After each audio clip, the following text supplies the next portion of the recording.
जय भीम.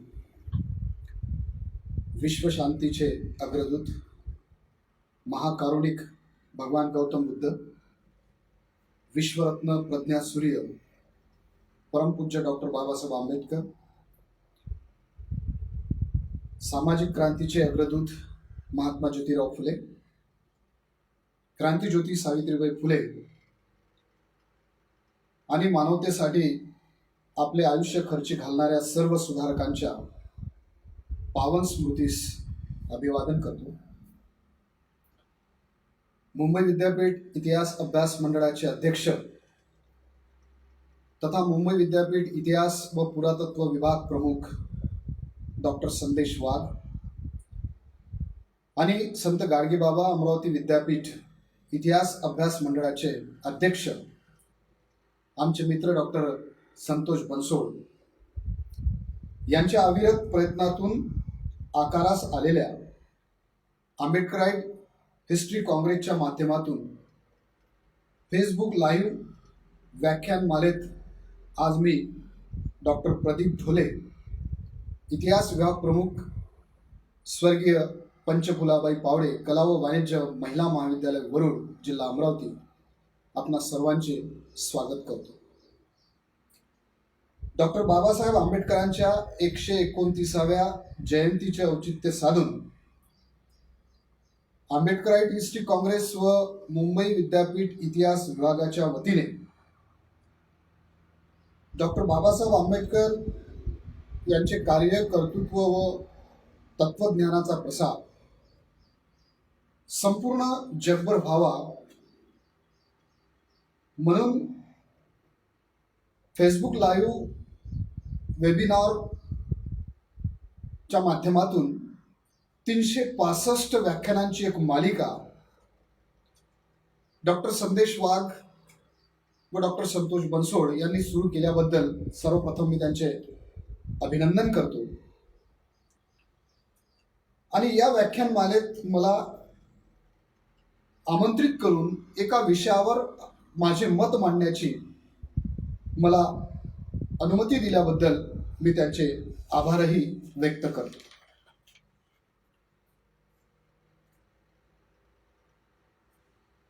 आजच्या या व्याख्यानमालेत मी आपणासमोर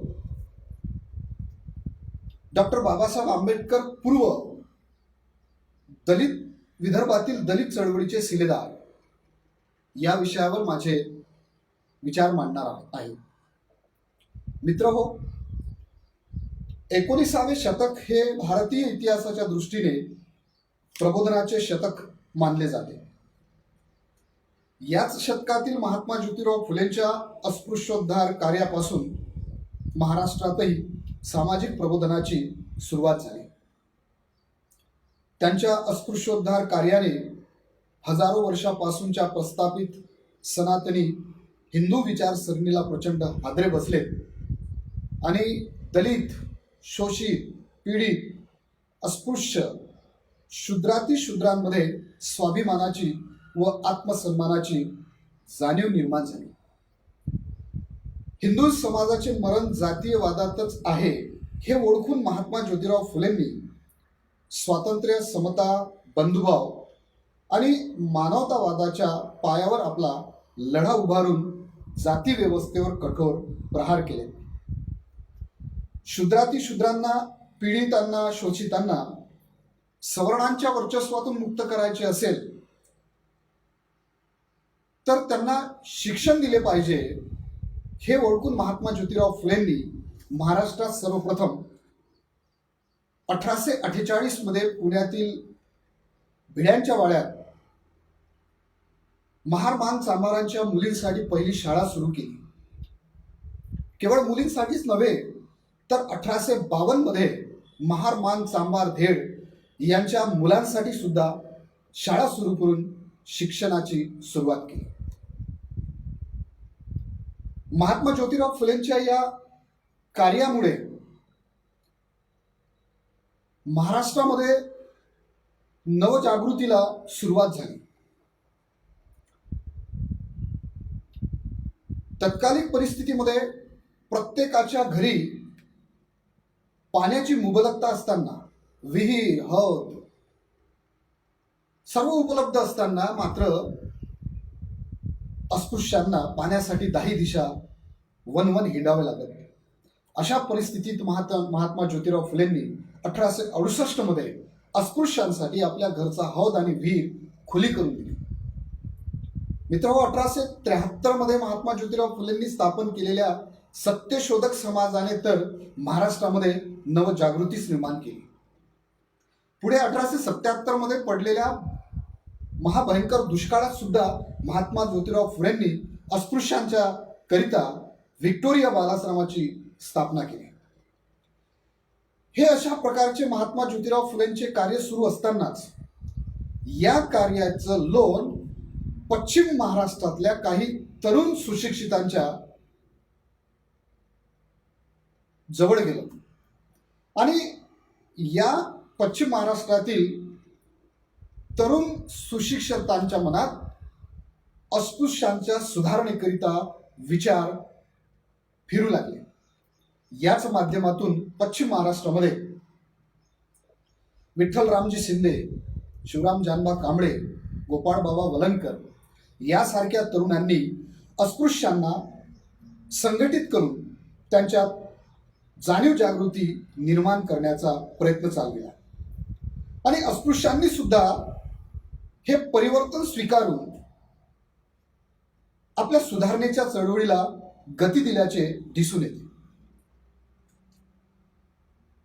हे करीत असताना याचा प्रारंभ मात्र अस्पृश्यांमध्ये प्रमुख असलेल्या महार या जातीने केला, यात दुमत नाही.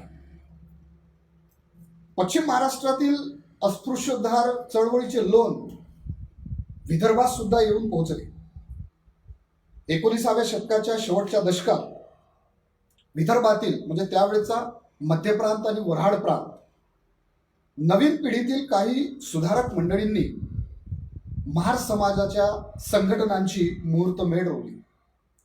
ही मंडळी अल्पशिक्षित, अशिक्षित असली तरी सामाजिक तळमळ व निष्ठा त्यांच्या रोमारोमात भिनली होती. या मंडळींमध्ये नाव घ्यायचे झालं तर आद्य नाव आपल्याला नाव घेता येईल विठोबारावजी मून यांचे. डॉक्टर बाबासाहेब आंबेडकरांच्या पूर्वी विदर्भामध्ये दलित समाजामध्ये, अस्पृश्य समाजामध्ये सुधारणा करण्याचा मान विठोबारावजी मून यांना लागतो. यासोबतच किसन फागूजी बनसोडे, अनेक नाव आपल्याला घेता येईल. कालीचरण नंदागौडी, गणेश आकाजी गवई,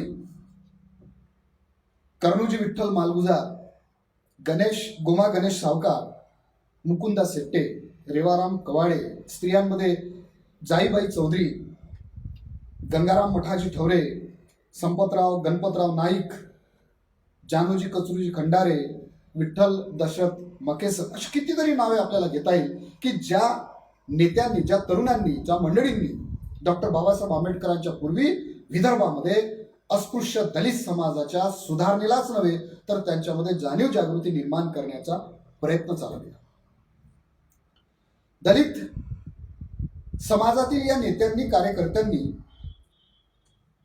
खऱ्या अर्थानं अस्पृश्योद्धाराचे कार्य सुरू करून एक प्रकारे डॉक्टर बाबासाहेब आंबेडकरांच्या विदर्भातील झंझावाती दलित चळवळीची पार्श्वभूमी तयार करून ठेवली असं म्हटलं तर वावगं होणार नाही. कारण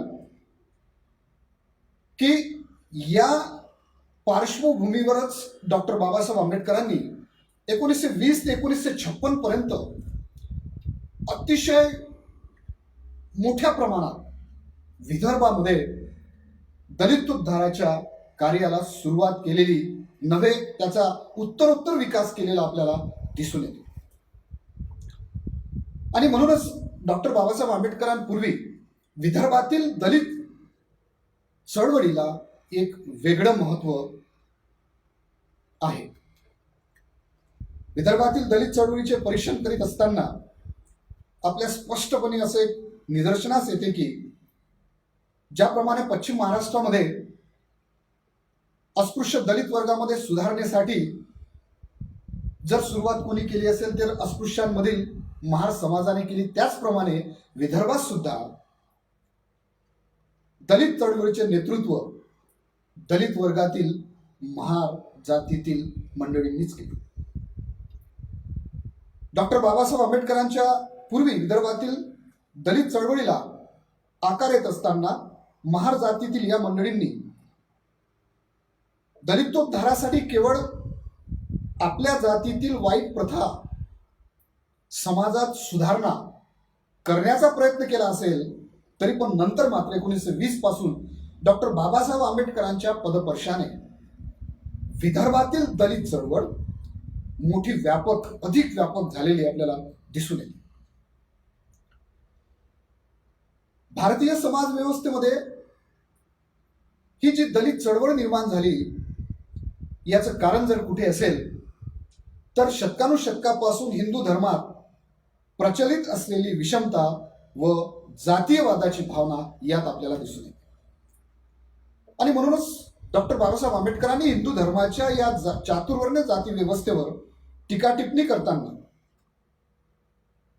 डॉक्टर बाबासाहेब आंबेडकर म्हणतात, हिंदू समाज एक मनोरा आहे व एक एक जात म्हणजे त्याचा एक एक मजलाच होय.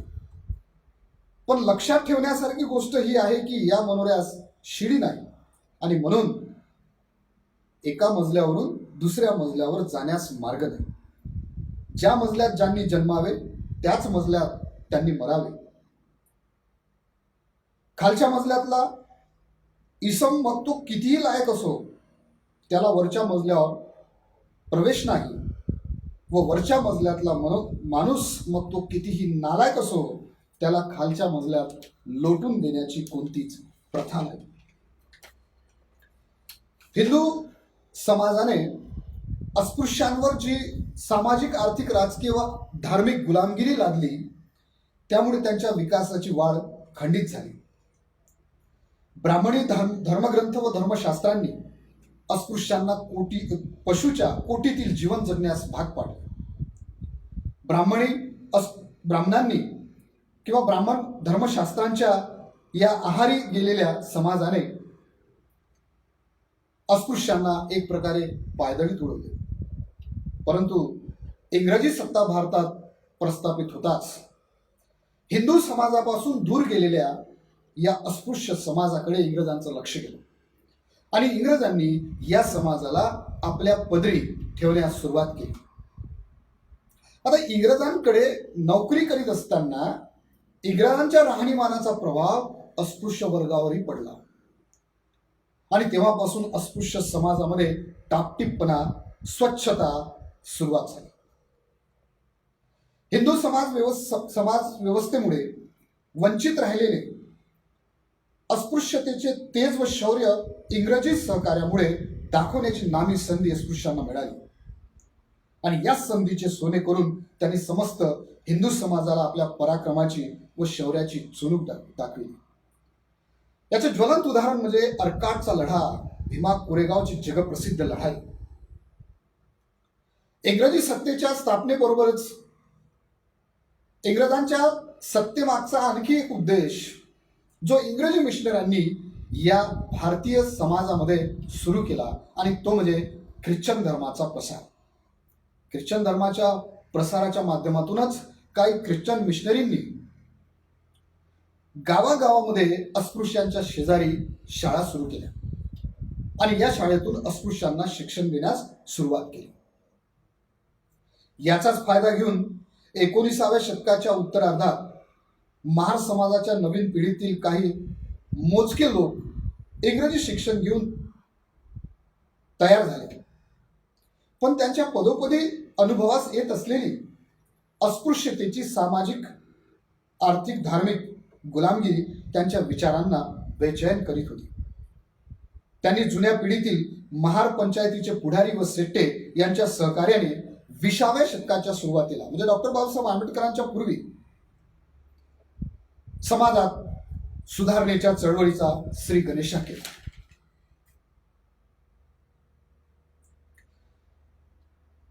या श्री गणेशामध्ये सगळ्यात प्रथम कार्य जर कोणी सुरू केले असेल तर विदर्भातील विठोबा रावजी मुन यांनी. मित्र, डॉक्टर बाबासाहेब आंबेडकरांनी 1920 ते 1956 या कालखंडामध्ये दलित चळवळ ज्या मेहनतीने व्यापक बनवली, या दलित चळवळीच्या पार्श्वभूमीचा, विशेषतः विदर्भातील दलित चळवळीच्या पार्श्वभूमीचा विचार करीत असताना आपल्याला हे लक्षात येते की विदर्भामध्ये दलित चळवळीचा डॉक्टर बाबासाहेब आंबेडकरांपूर्वी श्रीगणेशा करणारे अग्रदूत विठोबारावजी मून हे होते. विठोबारावजी मून हे मूळचे हिंगणघाटचे, वर्धा जिल्हा. परंतु 1892-93च्या सुमारास ते हिंगणघाटवरून नागपूरला आले आणि नागपूरच्या इमामवाडा परिसरात स्थायी झाले. विठोबारावजी मून हे धार्मिक वृत्तीचे होते आणि त्या काळात त्यांचा छोटासा कापसाचा व्यवसाय चालायचा आणि या कापसाच्या व्यवसायानिमित्त त्यांना गावोगावी हिंडावे लागत. या गावागावात हिंडत असताना त्यांना आपल्या समाजाची दाहकता, विदारकता पाहून अतिशय दुःख होत आणि आपल्या समाजासाठी आपण काहीतरी केलं पाहिजे असं त्यांना सतत वाटत. आणि याच अनुषंगाने विठोबारावजी मून पंडे यांनी दरवर्षी कार्तिक पौर्णिमेनिमित्त रामटेकच्या यात्रेप्रसंगी जी यात्रा भरत त्या यात्रेला जात आणि त्या ठिकाणी शिंगाळा, तुतारी वाजून लोकांना जमा करत. या ठिकाणी एक गोष्ट प्रकर्षाने उल्लेख करावीशी वाटते की इतर समाजाप्रमाणे या रामटेकच्या यात्रेत महार समाज सुद्धा मोठ्या प्रमाणात सहभागी होत आणि रामटेकच्या तलावावर महार समाजांना पूजा अर्चा करण्याचा आणि स्नान करण्याचा अधिकार होता. परंतु 1889 पासून रामटेक देवस्थान कमिटीच्या लोकांनी या ठिकाणी महारांना स्नान करणे आणि पूजा अर्चा करण्यासाठी बंदी आणली आणि म्हणून आपल्या समाजासाठी काहीतरी करून दाखवण्याची प्रेरणा घेऊन विठोबारावजी मून रामटेकला आले असताना त्यांनी अशाच प्रकारच्या यात्रेप्रसंगी आपल्या लोकांना एकत्रित केलं आणि त्यांची एक सभा घेऊन त्यांच्यामध्ये सुधारणा घडवून आणण्याचा प्रयत्न चालविला. परंतु तेवढ्याच प्रयत्नानं समाजात सुधारणा होणार नाही म्हणून आपल्या व्यवसायानिमित्त आणि आपल्या कामानिमित्त गावोगावी हिंडत असताना विठोबारावजी मून यांनी गावगावच्या महार लोकांच्या सभा घ्यायला सुरुवात केली आणि या सभेच्या माध्यमातून समाजामध्ये सुधारणेच्या आणि जागृतीच्या कार्याला सुरुवात केली. अशाच प्रकारे 1906 मध्ये विठोबारावजी मून यांनी रामटेक या ठिकाणी अत्यंत समाज सभा घेऊन लोकांना जागृत करण्याचं कार्य केलं आणि लोकांमध्ये जागृतीच नव्हे तर त्यांच्या शिक्षणाची व्यवस्था व्हावी, त्यांना इतर समाजाप्रमाणे अधिकार मिळावे म्हणून कार्य करायला सुरुवात केली. परंतु रामटेकच्या तलावावर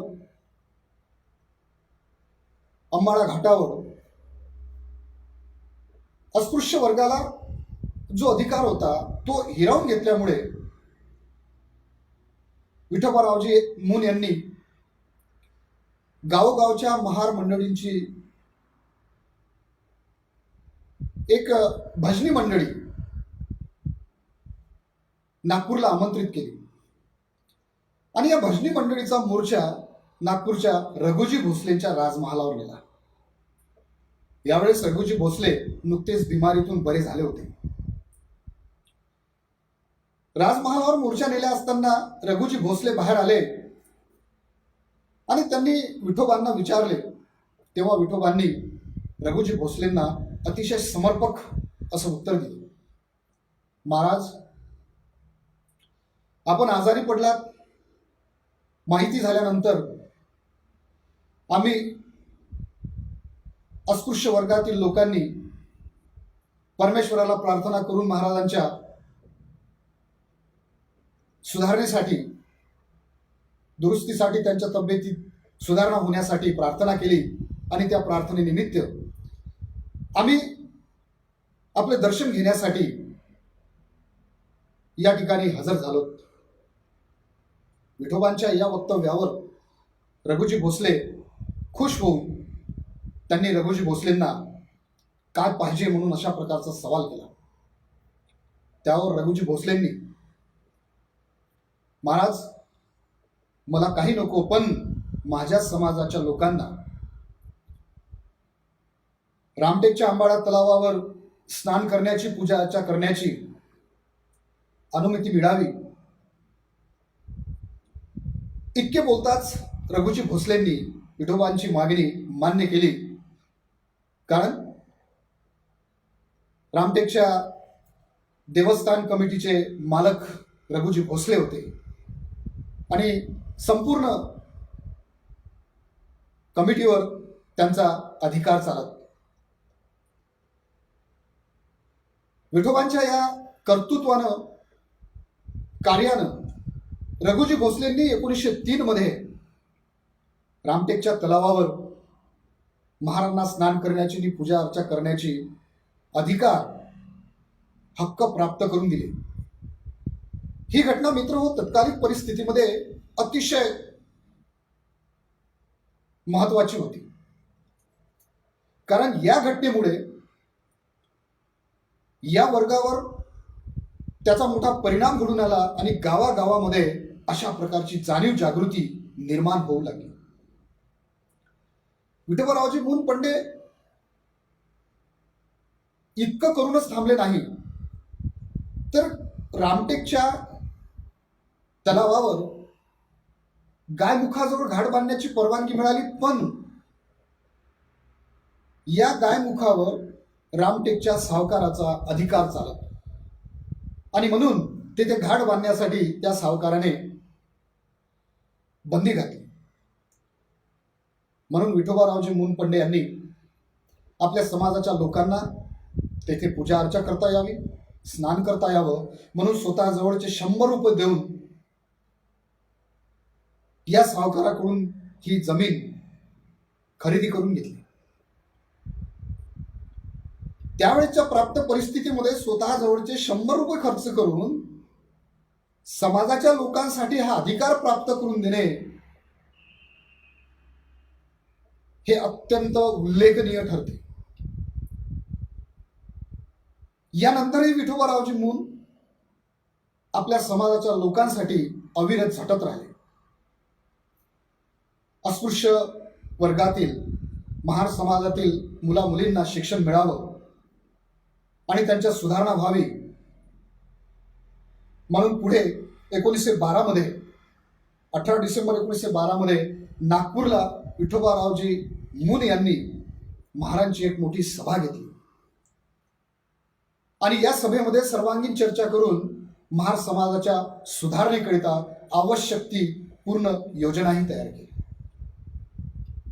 त्यानंतरही विठोबारावजी मून यांनी गावोगावी अशा प्रकारच्या महाराजांच्या, अस्पृश्यांच्या सभा घेऊन त्यांच्यामध्ये जागृती निर्माण करायला, आपल्या हक्काबद्दल जाणीव निर्माण करायला सुरुवात केली. 1913 मध्ये नागपूरला एक महार परिषद भरली. ही परिषद सुद्धा विठोबारावजी मून यांच्या प्रयत्नातूनच, यांच्या पुढाकारातूनच भरली. या सभेला तर मुंबईपासून तर नागपूर, खडगपूर, रायपूर अशा कितीतरी मोठ्या परिसरातले मोठ्या संख्येनं महार समाज उपस्थित होता.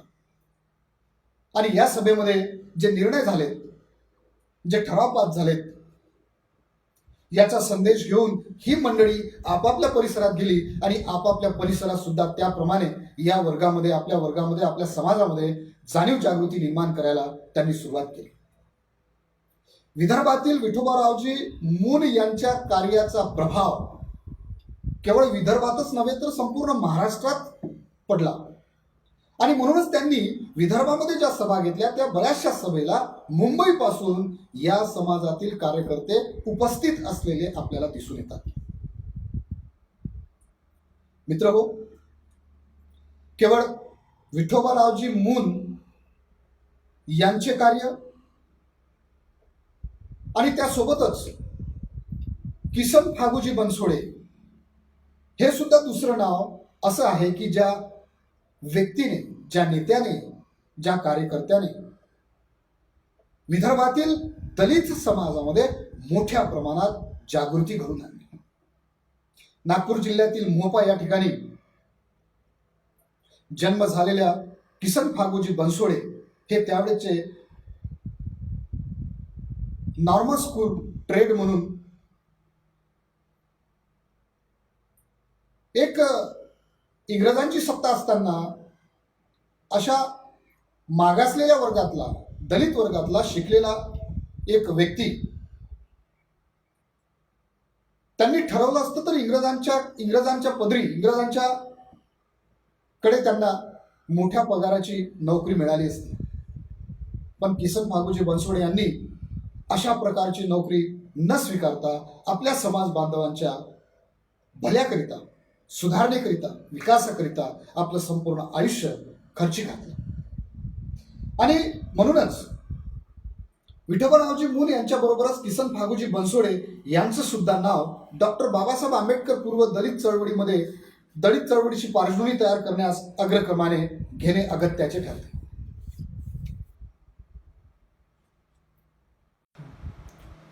किसन फागूजी बनसोडे यांनी 1895 पासून समाजकार्यात धडाडीने पाऊल टाकलेले आपल्याला दिसून येते. त्यांनी आपले लक्ष दलितांच्या मुख्य 3 प्रश्नांवर केंद्रित केलेले आपल्याला दिसून येते. 1. अस्पृश्यांचे शिक्षण. 2. अस्पृश्यांमधील ओंगळ चालीरीतींचा समूळ नायनाट. आणि 3. सत्प्रवृत्ती व स्वावलंबी जीवनाची निर्मिती. हे 3 प्रश्न सोडविण्यासाठी त्यांनी विविध प्रकारच्या योजना आखून त्या कार्यान्वित करण्याचा मरणाच्या शेवटपर्यंत आटोकाट प्रयत्न केला. 14 ऑक्टोबर 1901 रोजी श्री बनसोडे यांनी विजयादशमीच्या शुभ मुहूर्तावर सन्मार्ग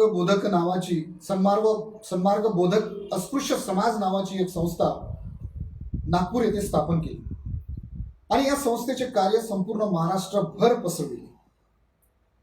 ही संस्था म्हणजे त्यांच्या कार्याचा, प्रखर कार्याचा एक दणकट कणाच होता. कारण या संस्थेद्वारा त्यांनी सतत 20 वर्ष आपल्या लोकांच्या जागृतीसाठी महान कार्य केले. 1905 साली त्यांनी प्रकाशित केलेल्या अस्पृश्य मानलेल्या लोकांचा अर्ज हा ग्रंथ मोठा गाजला होता. त्या जुन्या काळच्या ब्रिटिश राजवटीत अस्पृश्यांना साधे जीवनही जगणे कठीण असताना दलितोद्धाराचा आपला आवाज महाराष्ट्राच्या कानाकोपऱ्यात पोहोचून आपले व्यतीत बांधव आपल्या न्याय हक्कासाठी समानतेच्या भूमिकेवर जागृत व्हावेत म्हणून श्री बनसोडे यांनी 1910 साली निराश्रित हिंद नागरिक, 1913 मध्ये विटाळ विध्वंस, 1918 मध्ये मजूर पत्रिका आणि 1931-36 दरम्यान चोखा मेळा अशी 4 पत्रके प्रसिद्ध करून संपूर्ण महाराष्ट्रातील दलितांमध्ये जागृती घडवून आणली. अस्पृश्य समाजात शिक्षणाचा प्रसार करीत असताना केवळ पुरुषांच्या शिक्षणावर भर देणे इष्ट होणार नाही, म्हणून त्यांनी आपल्या भगिनी पण शिकल्या पाहिजे यासाठी 1907 साली नागपूर या ठिकाणी पाचपावली विभागात चोखा मेळा मुलींच्या शाळेची सुरुवात केली, स्थापना केली. विदर्भाच्या दलित चळवळीत अग्रणी असलेली 1920 ची भारतीय बहिष्कृत परिषद, ज्या परिषदेला छत्रपती शाहू महाराज अध्यक्ष होते आणि या परिषदेला प्रामुख्याने डॉक्टर बाबासाहेब आंबेडकर हे सुद्धा उपस्थित होते. ही परिषद भरविण्यात किसन फागोजी बनसोडे यांचा फार मोठा मोलाचा वाटा आहे.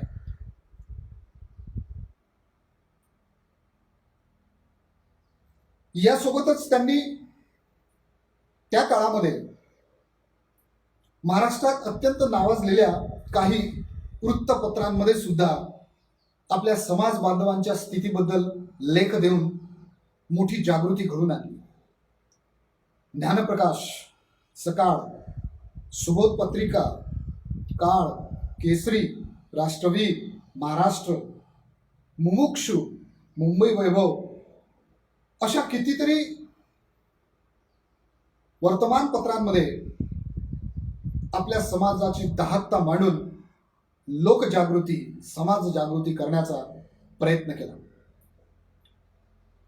आणि या प्रयत्नाच्या आधारावरच विदर्भातील अस्पृश्य वर्गामध्ये, महार समाजामध्ये मोठ्या प्रमाणात जागृती निर्माण झाली होती असं आपल्याला म्हणता येईल.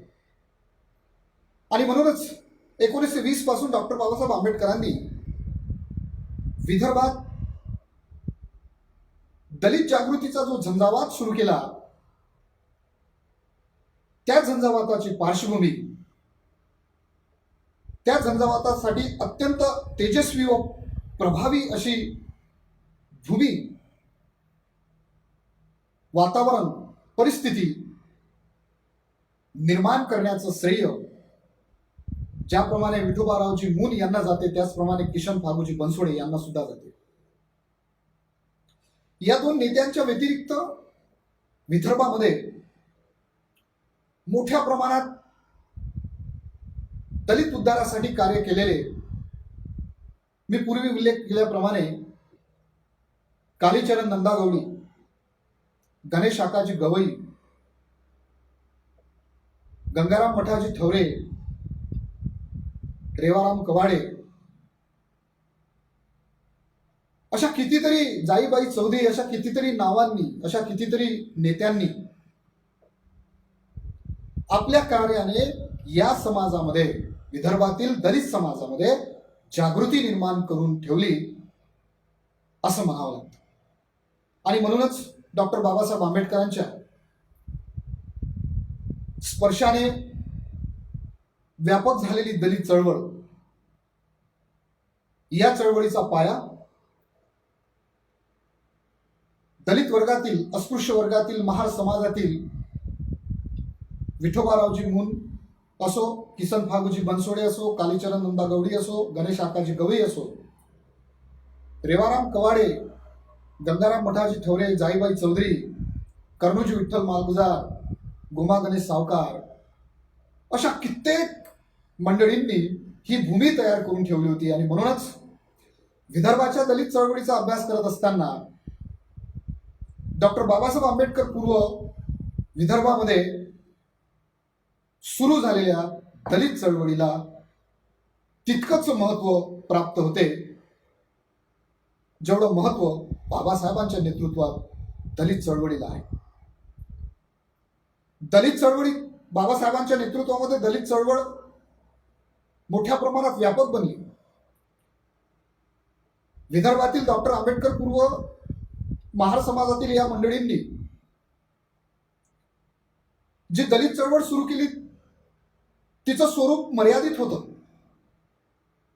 पण या मर्यादित स्वरूपालाच डॉक्टर बाबासाहेब आंबेडकरांनी पुढे व्यापक बनवलं.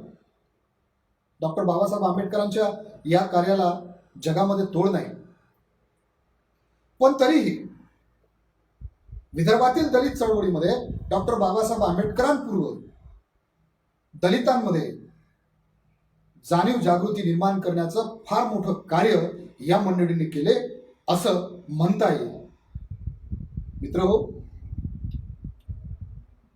एका विषयावर आज या ठिकाणी मी माझे विचार व्यक्त केले. कदाचित या विचारामध्ये अधिक संशोधनाने मोठ्या प्रमाणात सत्य माहितीची भर पडू शकते. मला या ठिकाणी आमंत्रित करून एका विषयावर माझे विचार मांडण्याची परवानगी दिली, त्याबद्दल आयोजकांचे आभार मानतो. आणि